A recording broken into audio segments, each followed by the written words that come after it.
name is Jonathan. I am a nutritionist and coach, and I use Wix and WordPress. We're comparing both of those today. For more reviews like this, click the link below. Both of them give me a web presence. Really, really important because obviously, 80% of searches come from Google. And so websites are still incredibly valuable to have that presence. And so it allows me to very easily be searchable. Wix is best for someone who doesn't really have coding or a technical background and really just kind of wants an easy drag and drop type situation.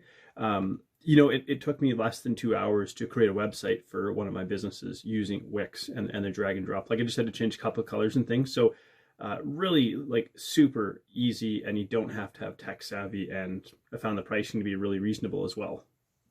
So WordPress has a bit of a learning curve, and a little bit more technical know-how is required, but I would say it's like quite a bit more customizable and powerful in what you can do. There's quite a few more plugins available.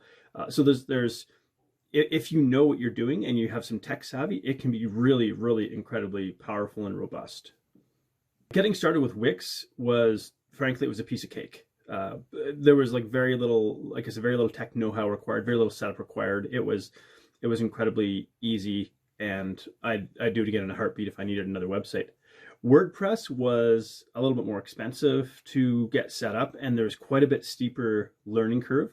I started out with WordPress, and so I kind of went backwards, because normally you go for something like Wix to WordPress, but I started with WordPress. But the second time I was building a website, I really wanted something simple and fast and easy, ultimately, which is what led me to using Wix.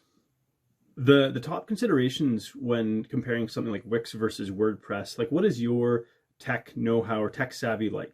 How comfortable are you with coding and having a bit of a learning curve? If you need something, like if you've got a larger business and you need something more robust, I think WordPress is probably a better solution because of its customizability. It's so powerful in that regard. But really, if you're looking for something quick, simple, robust, drag and drop, no tech savvy required, and actually really good customer support, I found that Wix to be really, really responsive in that regard. So, simple, small operations, I think Wix is fantastic for. A bigger operation that requires maybe a little bit more functionality, I think WordPress probably is better served.